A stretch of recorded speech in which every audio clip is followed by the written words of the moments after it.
que ha perdido el empleo, que está pasando momentos de incertidumbre, de necesidad, de aflicción. Tú eres un Dios eterno, pero más que un Dios eterno, eres un Padre amoroso. Tú conoces a cada hijo, tú conoces cada lágrima que se derrama. Tú conoces los pensamientos, los sentimientos. Por favor, en este momento, de acuerdo a tu misericordia, acuérdate de cada hijo, nombre por nombre. Las personas que están en este momento escuchando este comentario, que sientan tu mano poderosa, tocando su vida, abriendo sus ojos, para que tomen decisiones correctas, sabias.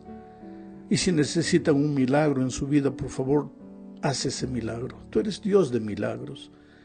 Cuando leemos la Biblia vemos lo que hiciste en momentos de extrema necesidad de tu pueblo. Hoy día tu pueblo necesita de ti. Tus hijos necesitamos de ti. Muéstrate, Señor, en nuestra vida, en la plenitud de tu poder, en el nombre de Jesucristo. Amén. Muy bien, mis amigos, vamos al título de la lección. ¿Por qué necesitamos interpretar la Biblia correctamente? Sabes, la Biblia debe ser estudiada y entendida en su contexto. Es decir, cada vez que leemos un texto, debemos preguntarnos quién escribió ese texto. ¿En qué circunstancias lo escribió? ¿Cuál es la razón por la que el autor dijo lo que dijo? Primero debemos entender lo que el autor dijo a su audiencia, a las personas a quienes él se dirigía en primer plano. Y después, claro, podemos sacar las aplicaciones para nuestra vida hoy. En otras palabras, debemos hacer una interpretación correcta del texto. Si no lo hacemos, corremos el riesgo de hacerle decir al autor lo que él nunca imaginó que le iban a hacer decir. Él no quiso decir eso cuando escribió. Nosotros, interpretando incorrectamente la Biblia, le estamos haciendo decir al autor cosas que él nunca dijo. Por ejemplo, y esto es solo un ejemplo, leamos Colosenses 3:12. Dice: vestíos pues como escogidos de Dios, santos y amados, de entrañable misericordia, de benignidad, de humildad, de mansedumbre, de paciencia. ¿Cómo se entiende correctamente este texto? Hay que entender qué es lo que Pablo está diciendo, es decir, cuál es el tema de todo el capítulo, de qué está hablando Pablo. Si la persona que lee o predica sobre este texto lee solo la primera parte, va a entender como si fuera algo verdadero, algo que el autor no dijo. Leamos la primera parte para que entiendas lo que estoy diciendo. Vestíos pues como escogidos de Dios, santos y amados. Ahora, la persona que saca este texto de su contexto va a empezar a raciocinar de esta manera. ¿Y cómo se visten los escogidos de Dios, santos y amados? Porque aquí Pablo dice, vestíos como escogidos de Dios, santos y amados. Entonces el lector le va a comenzar a colocar sus ideas. El que es escogido de Dios, santo y amado, no debe usar falda corta, no debe usar pantalones, no debe usar bikini, no debe usar esto, no debe usar aquello. Ahora, mi tema no es la ropa del cristiano, pero hay muchas personas que en este texto le encuentran argumento para decir que el cristiano tiene que vestirse como un escogido de Dios, santo y amado, y hablan de la ropa, cuando Pablo no estaba pensando en eso. Pablo, si tú ves el contexto, está hablando del carácter. Por eso dice, vestíos pues como escogidos de Dios, santos y amados, de benignidad, de humildad, de mansedumbre, de paciencia. Eso no es ropa. Si tú vas a la tienda y le dices al vendedor, deme una benignidad blanca o una mansedumbre marrón, te va a mirar y va a pensar que está loco. Es que estas características que Pablo menciona aquí no son ropa. El tema de Pablo no es ropa. Pero muchas veces tú lees el texto y ya le aplicas eso a la ropa, cuando Pablo no estaba pensando de ropa en el momento que escribió el texto. Aquí te puedes dar cuenta de cómo es importante saber interpretar las Escrituras. No puedes ir a la Biblia con una idea preconcebida, tratando de encontrar apoyo en la palabra de Dios para tus ideas humanas.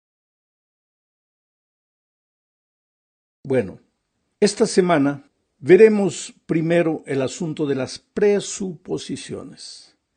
¿Qué cosa es presuposición? Lo que tú supones, lo que tú imaginas, lo que tú crees, lo que tú piensas.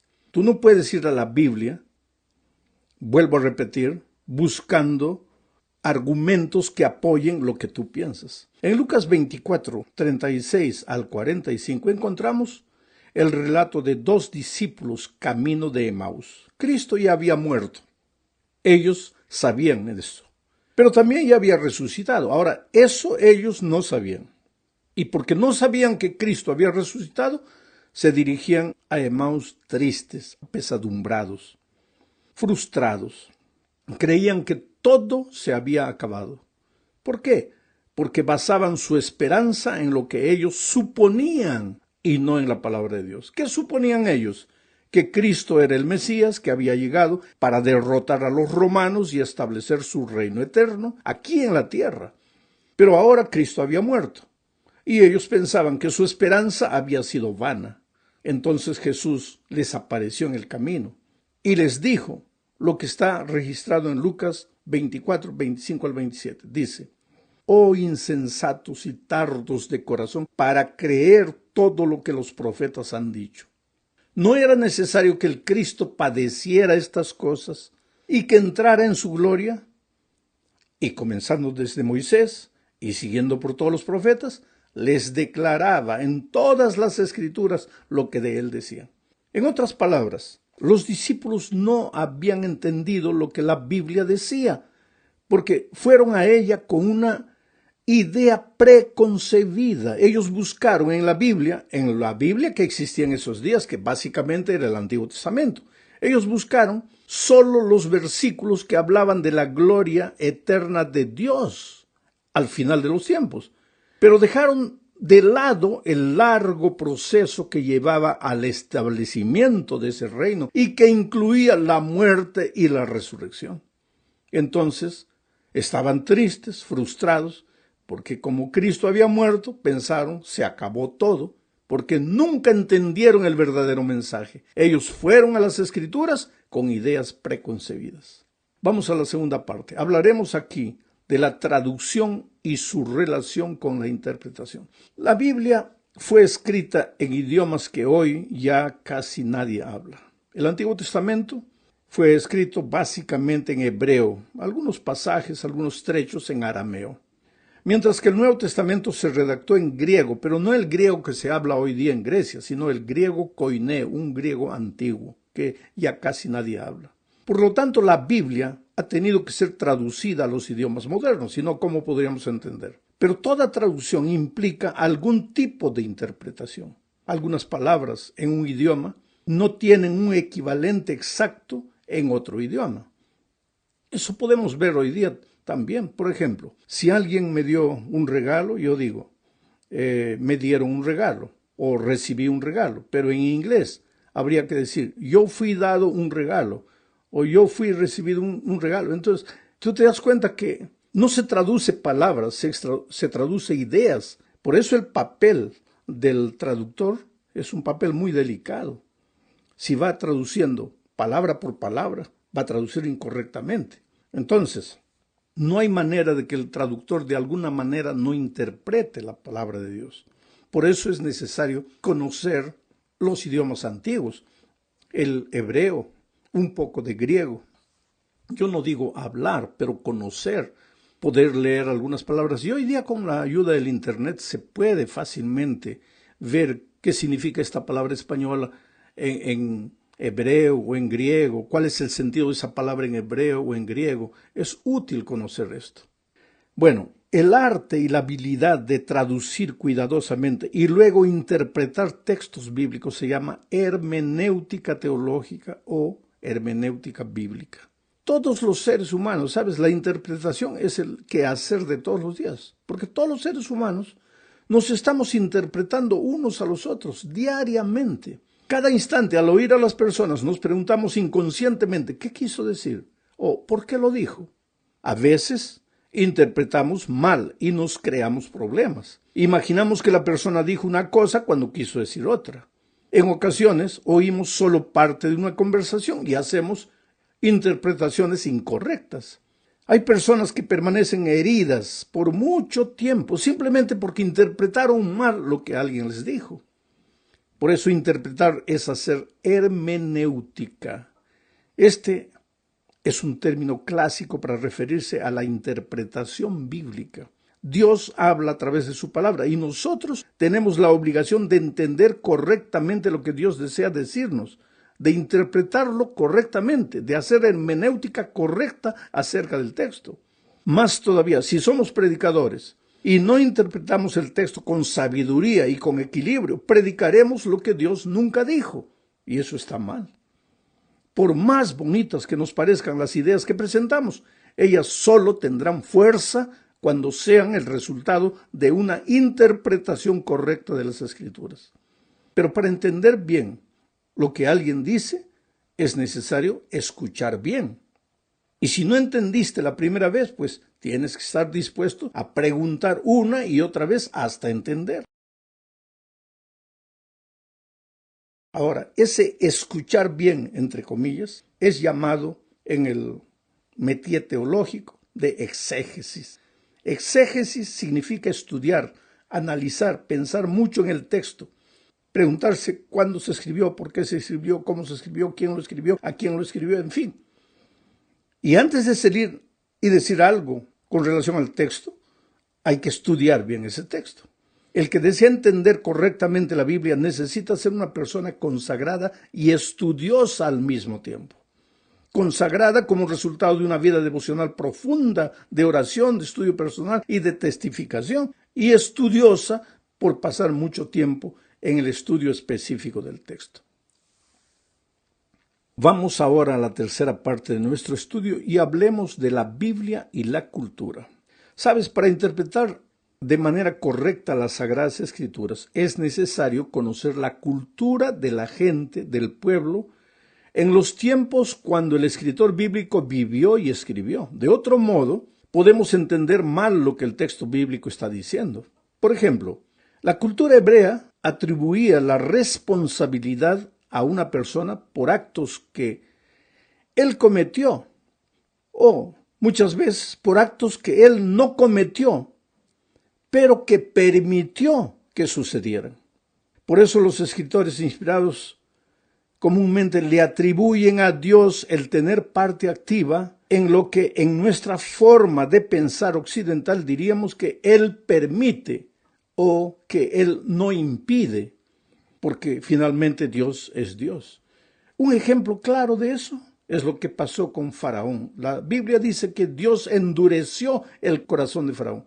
Ahora, esto no es verdad, porque si fuese verdad, Faraón no tendría culpa. ¿Qué culpa él tiene de haber dicho no al pueblo de Israel cuando Dios había endurecido su corazón? Pero ¿por qué el texto bíblico dice que Dios endureció su corazón? Porque en la cultura de aquellos días, una persona no era culpable solo por lo que hacía, sino también por lo que permitía. Y si Dios está por encima de todos los seres humanos, y Él permitió que Faraón endureciese su propio corazón, para la cultura de esos días el responsable final era Dios.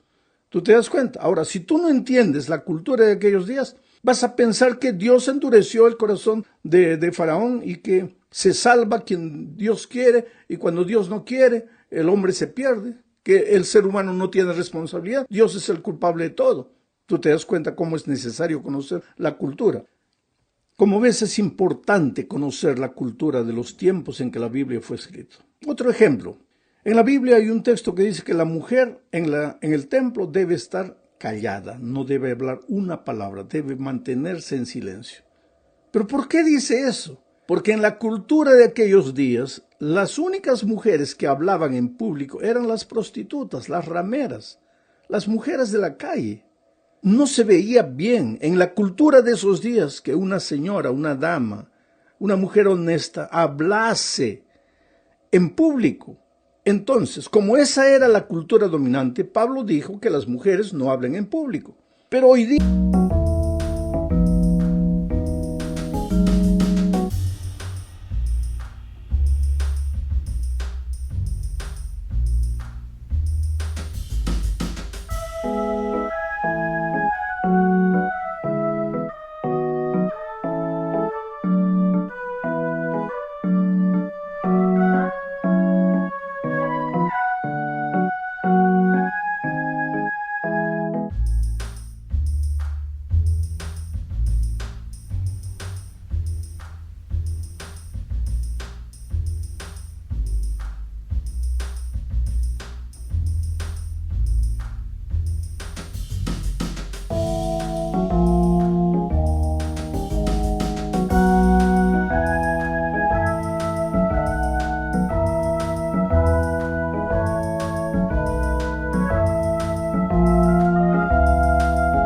Ya no vivimos en esa cultura, vivimos en otra cultura diferente. Hoy día cualquier mujer puede hablar en público, pero hay hermanos que se agarran del texto de Pablo sin tener en cuenta la cultura en que fue escrita el texto para decir que la mujer hoy día no puede hablar en público. Tú te das cuenta cómo es útil, es urgente, es necesario conocer la cultura.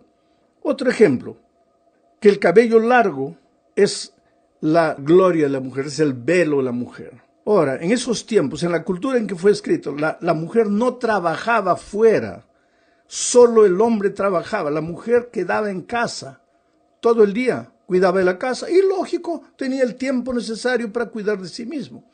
Pero la cultura ha cambiado y no hay ningún problema que la cultura haya cambiado en el sentido de que la mujer hoy día trabaja, el esposo trabaja, la esposa trabaja. Y se dobló el trabajo de la mujer porque llegando a casa todavía tiene que arreglar la casa, en fin, cumplir sus deberes que tradicionalmente se le atribuye a la mujer. Aunque muchos esposos, y debería ser así, ayudan a la esposa en lo que tiene que hacer.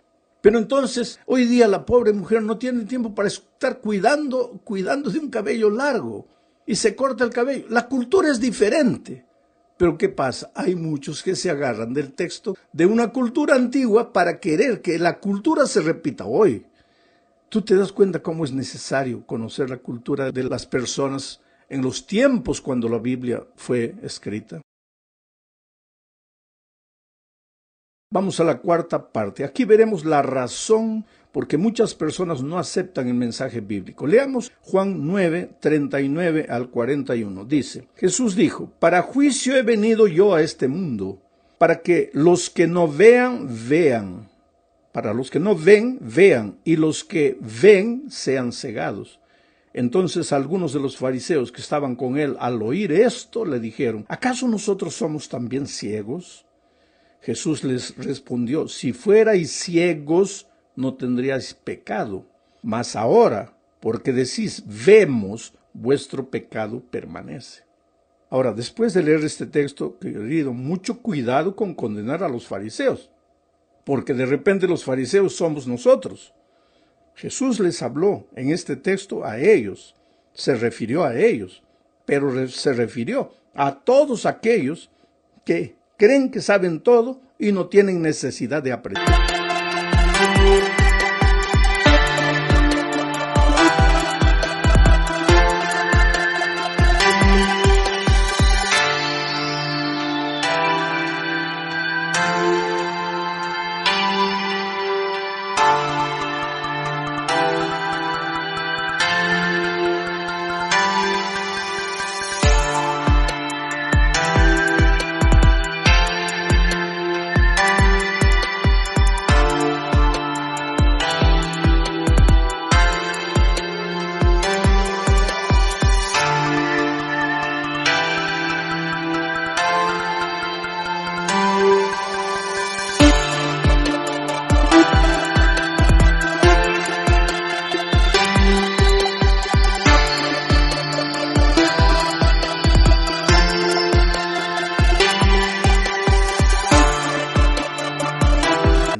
Los fariseos en aquellos tiempos creían que sabían todo y sin embargo no eran capaces de entender la verdad bíblica pura y cristalina. Sabes, generalmente la verdad pura es simple y sencilla y los que nos consideramos cultos a veces corremos el riesgo de complicar la palabra de Dios y perjudicar el entendimiento del pueblo. El problema no estaba con los fariseos sino con la naturaleza humana. A la naturaleza humana, orgullosa, soberbia, no le gusta escuchar. Él quiere ser la fuente de la información, él quiere ser la fuente de todo. Pero el ser humano es una criatura dependiente de Dios. Nosotros, por ejemplo, los predicadores, somos herramientas en las manos de Dios. No tenemos que andar predicando lo que creemos, lo que imaginamos. Tenemos que ser suficientemente humildes para aceptar el plan de Dios para su pueblo y no predicar lo que nosotros creemos.